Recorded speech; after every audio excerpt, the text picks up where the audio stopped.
Hello folks and welcome to Formula One Paddock Pass, your official start to the Chinese Grand Prix weekend. Welcome to Shanghai, or Jiading. Jiading just over there. The bizarreness of coming here, I first came here 15 years ago when they were building this track. And Jiading was this tiny little town of like 100,000 people.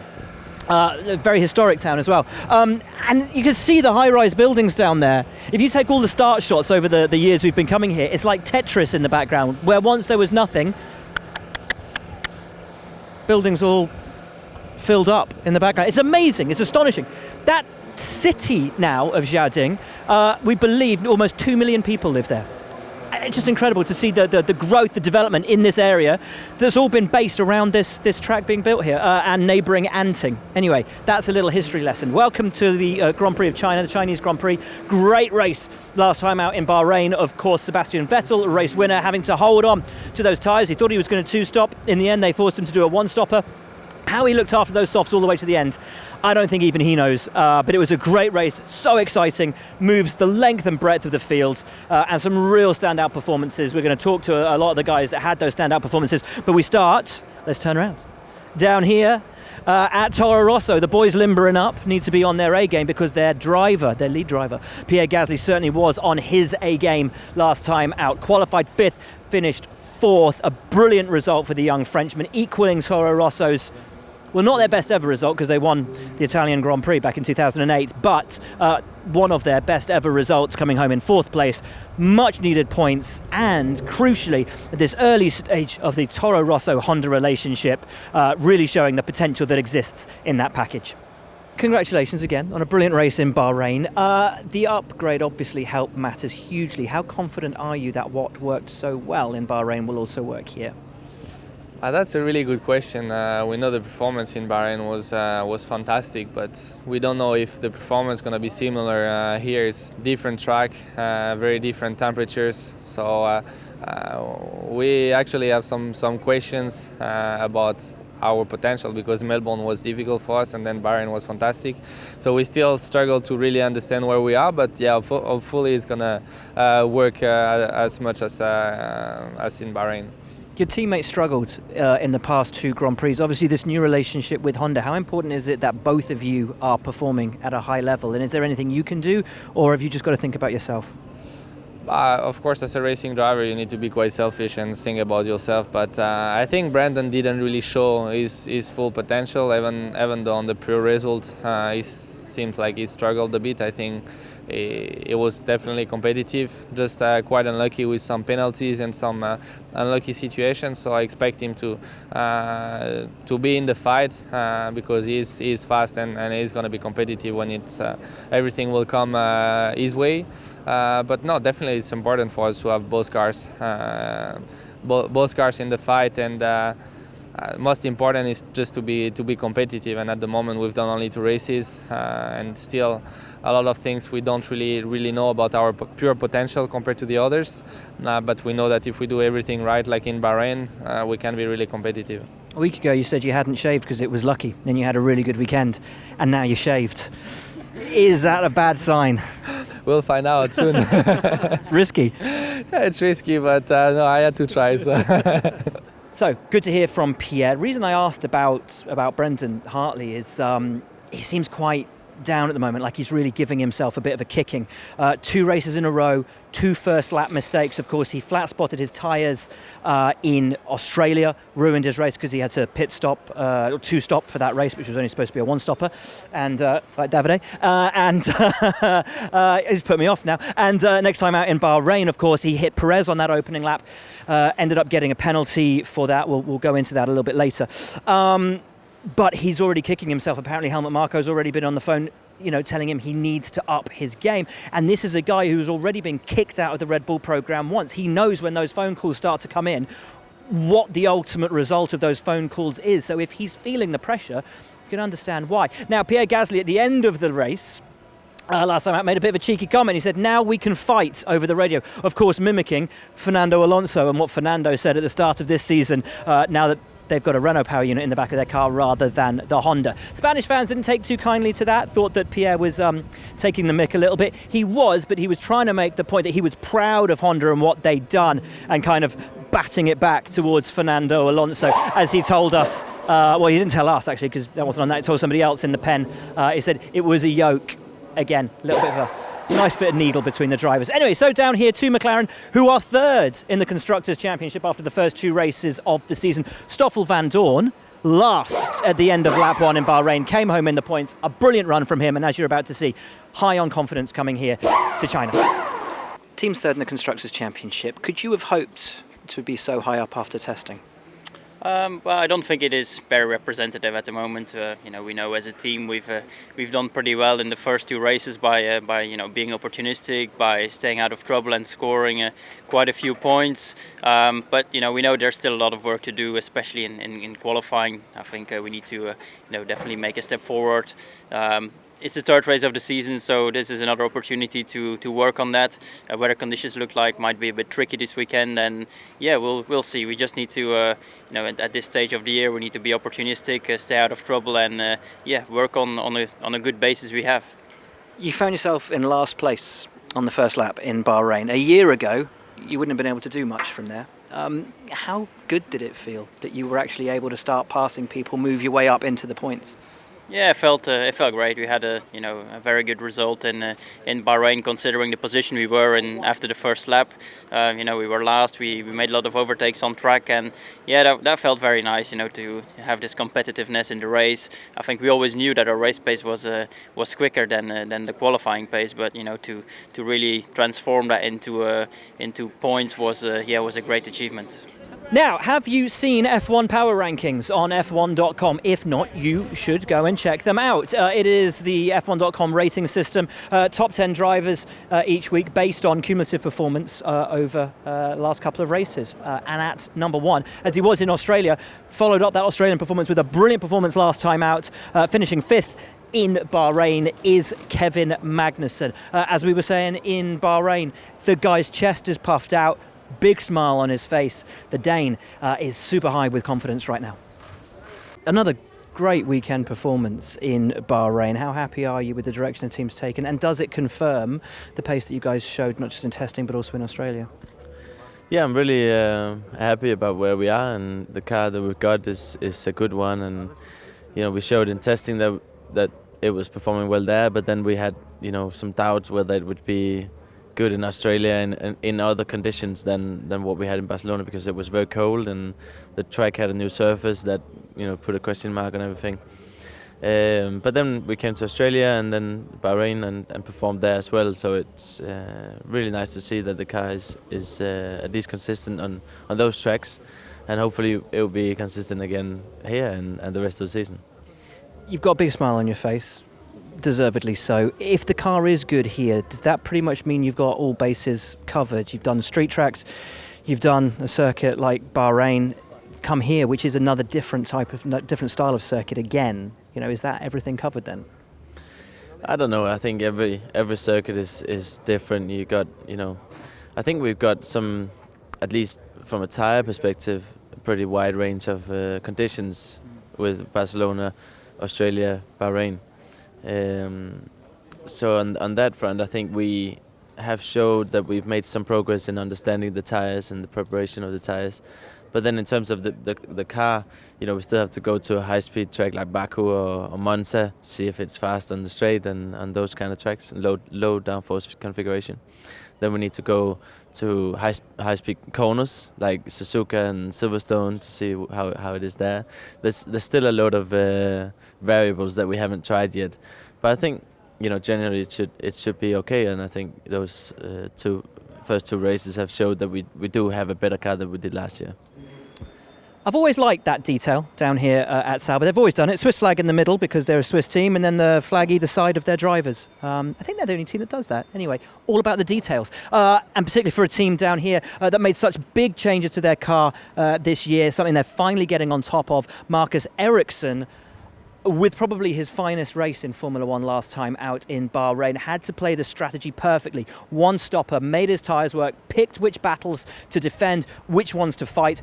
Came home magnificently in the points. It means so much to these guys. They really needed it. And I think it shows that boost that they've got not just, again, we've talked about confidence, but again, it's that confidence boost, but also showing that they don't just have to sit at the back this year. They can come, they can fight. Most importantly, they can compete. Some of your great performances over the years have sort of gone under the radar. How much satisfaction did you get out of Sunday? Because you've had a bit of a kicking over the last few years, so to be able to put a full stop on that and show everybody what you can do, what did that mean?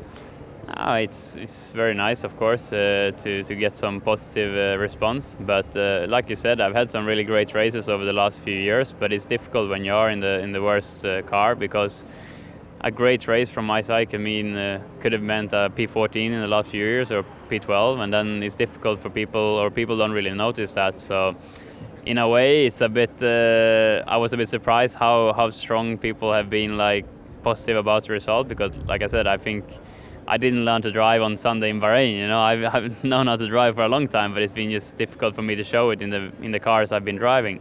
Then I still believe that I've stepped up my game this year. I've been working extremely hard over the winter, and to improve on all the areas, and I believe I've stepped it up. But like I said, I think I've had some great performances in the past as well that's really maybe not been noticed.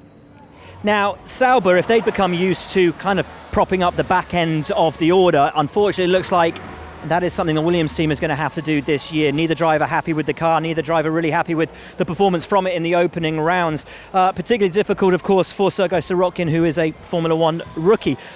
He's making good noises, though, and I think certainly Bahrain was important for him, because he saw the checkered flag, and what that's taught him is a huge amount. He's just standing there in the garage next to his car.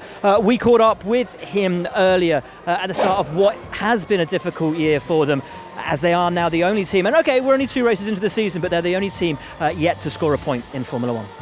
2 Grand Prix into the season, what have you learnt about the car? What have you learnt about yourself? 1.5 maybe, it's better to say. one and a bit, one and a few laps. A bit, yeah. No, quite a bit. I mean, now I'm much more relaxed, much more confident, with what we can expect, what I can do, and so on.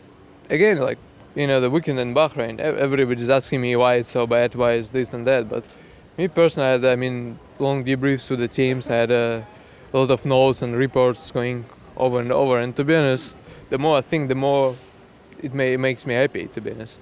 Yes, it sounds weird because on results it looks opposite, but I definitely find it very, very good, the way we cooperated and the way we worked and and the amount of the information we got from there. Again, I would not promise that here is going to be solved. No, because it's different track, it's different story. We'll find, absolutely different situation, different picture. But I'm happy the way we worked, and I hope we will continue so far doing what we did there. And, it's, again, different track, different conditions, so another possibility to learn something more about the car, about us, and hopefully it will be the same weekend as in Bahrain, but not in terms of the results, but in terms of the work. So. Now, if it sounded a bit harsh to say they're the only team that hasn't scored a point, that's because the team above them has only scored 1, and that's Force India. Esteban Ocon, with a good run last time out in Bahrain, took that final points-paying position in the last few laps of the race, overtaking Carlos Sainz. Now, an odd situation occurred at the start of the Grand Prix, for which Sergio Perez ultimately got a post-race penalty. He overtook Brendon Hartley behind, not behind the safety car, so on the formation lap. And Hartley hadn't retaken that position by the time they came past the final safety car line. So both of them got a penalty, even Perez, despite the fact that he didn't think that he should, or something like that. Anyway, he told us he needs to go and see Charlie Whiting to figure out what the actual process is on the formation lap, because a lot of drivers, sometimes they'll go past each other, someone will get slow away or whatever else. Who the onus is basically on who? Is it the driver that's lost position to make those positions up, or is it on the driver who's just done his normal thing to ultimately sort of slow down and give that position up? So it's a bit of a grey area at the moment, and the fact that both got penalised means that Perez at least doesn't think that's been cleared up. Anyway, to Esteban Ocon, as we said, he has scored a point this season, that last point on offer in Bahrain, and when you consider this was a brand new package in Australia, still so much to learn about the car, so much potential to untap. How much does he feel they've progressed? And what can we expect this weekend here in Bahrain? We're not in Bahrain, we're in China. In China. That was it. That would have been better if I'd said that first time round, really, wouldn't it? Pretty horrible weekend. Everything. Well, certainly a horrible Sunday for you last time out in Bahrain, and pretty much everything involving Brendon. Talk us through the start and obviously getting hit, and then talk us through the penalty, which still seems a bit odd. Yeah, well, at the start he apologized after the race. He knew it was all his fault and he just apologized. He ruined my race. I had a lot of already floor damage. After 9 laps a puncture, so I was always on the wrong tire. And then at the end of the race I get a penalty because on the formation lap I overtake him, but he doesn't realize it. So he never gets his position back before safety car line 1, which means that he should have had started from the pit lane. But in the end, I also get the penalty for overtaking. But I've overtaken many cars in the past. They've overtaken me, but I always claim back. People always claim back the position. But something I have to clarify with Charlie, just the rule to make sure that doesn't happen that again. So, as we know, Esteban Ocon took that last point in the closing laps in Bahrain, and he took it from Carlos Sainz. Now, it's been a tricky start to the year for Renault. There is definitely pace within the car. Unlocking it is proving slightly tricky because that midfield battle is so tight. Of course, you've got the Toro Rosso boys practicing their pit stops down there. They're now very much in the mix. McLaren are in the mix. You've got the fantastic results coming from the American team at the end. And of course, you've got these guys too, and Force India.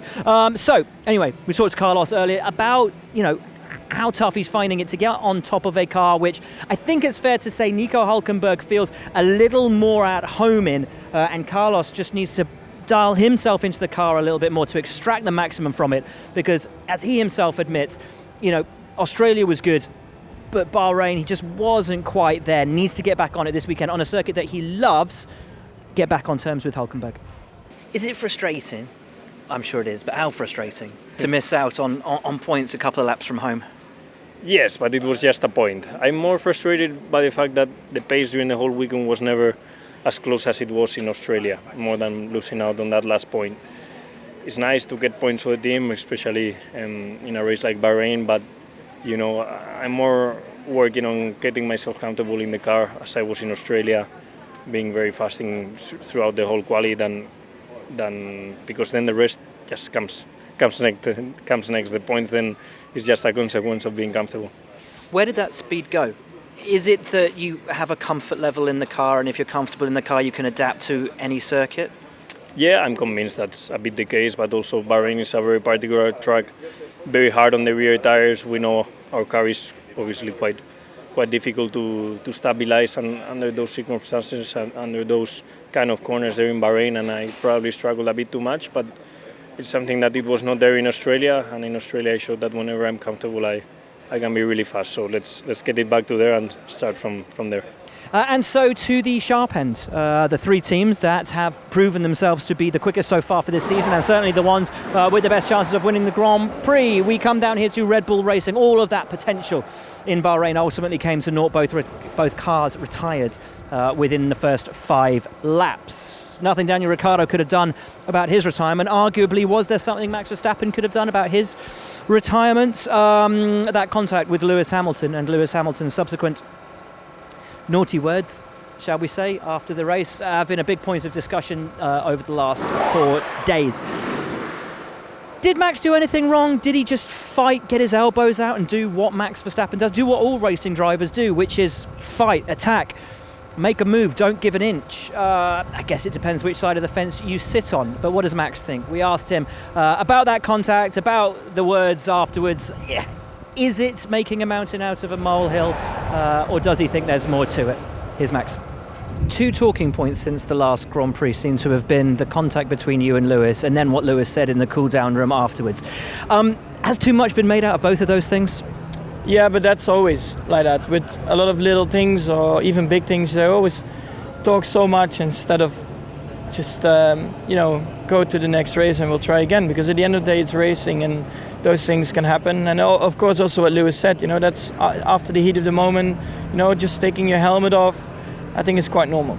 Excellent, that's that cleared up. On to this weekend, how much do the team need a clean weekend to make up for the lost points over the last 2 rounds?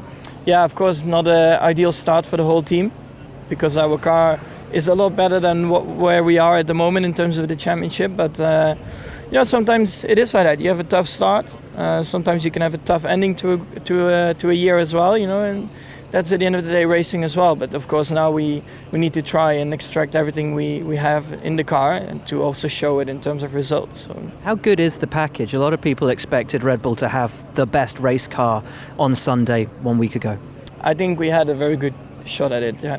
I think we had a very quick car, and I think even coming from the back we could have still had a very good result. So that shows that we have a very competitive car. So we just now need to show it here. If it's going to be ideal this track for us compared to Bahrain, I don't know, but we'll find out tomorrow. So Max Verstappen then clearly feels he's got the pace in the car to compete, and certainly isn't going to change the way that he races. I think the interesting thing with what happened between Max and Lewis is it was sort of, was it 6 of one, half a dozen of the other? Lewis did keep his nose stuck in at a point of the track that does narrow, and Max isn't going to give you an inch. Is he going to change the way that he races, Max Verstappen, moving forward, given that he really is thinking about a championship? I think at the moment probably not so much fighting Max as much as he is fighting with Sebastian. So that's the big question for Lewis. Does he change the way that he races? I have a lot of respect for Max, and I hope you can see that from the comments I've said about him in testing, where I think he's got the great potential to be a champion. And as we all know, he's such a talented driver. And I remember I was in the same place when I was young, at his similar age. I was a bit older actually, but still, it's such a learning process being with all the pressure, being in the top team, and you're constantly learning. So, he's going to have some great races and he's going to have bad races, just as I will do today, being that I'm much older than him. But no, I think also, if you look at the race when I started, I was very cautious at the beginning of the race. I was surrounded by drivers who were fighting for a different kind of race. They're scrapping for points in a suboptimum car performing wise, and so they have to reach differently to get those points because they're valuable in a different way. As where I'm fighting for a championship, being that I'm at the front end of the Formula 1 and team wise and car. So I don't know, I had to approach it a little bit different to others, but I think respect needs to be kept between all the drivers, and of course bit by bit you learn how aggressive each individual is, and how much risk they're willing to take for those positions. So you just put the experience behind you and take note of it and move forwards. Joe Bauer, Charlie Whiting in discussion with Mattia Binotto down here in the Ferrari pit stall, of course, just 1 week ago in Bahrain. That awful pit stop and what happened on the rear left of the car, leaving a member of the team in hospital. So Charlie seemingly in good spirits, just I think wanting to double check that processes are all in order, that obviously nobody else gets hurt. There's been a big debate over this week about what should be the future of pit stop. Should we bring back lollipops? Are the traffic lights the right way to go? The automated release from the pits. I think there is a wider discussion to be had about that. Anyway, Ferrari, their man Sebastian Vettel leading the Drivers' World Championship. Let's finish today's episode by hearing from the World Championship leader, Sebastian Vettel. You kept your tyres going really, really well last time out. Are you confident that Ferrari can be as great as they were last time out? Don't give me a yes. Please don't give me a yes. I'm really. To you, so I don't give you a no. Yeah, I think we should be all right. Obviously, it's difficult to say. I mean, we had 2 races now, and one was, very good. The other one was very good too in terms of results. But they were both quite different. That's what I meant. So let's see. It's difficult to predict. The track here is again a bit different. I think conditions are different. It's cooler. So we'll see how that pans out. But I'm quite confident. I think if we get the balance of the car right and the car in the right window, then we should be competitive.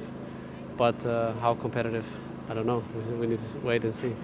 So that is your lot from F1 Paddock Pass, previewing the 2018 Chinese Grand Prix. Sure, it's going to be a great contest. Cannot wait for the weekend to start.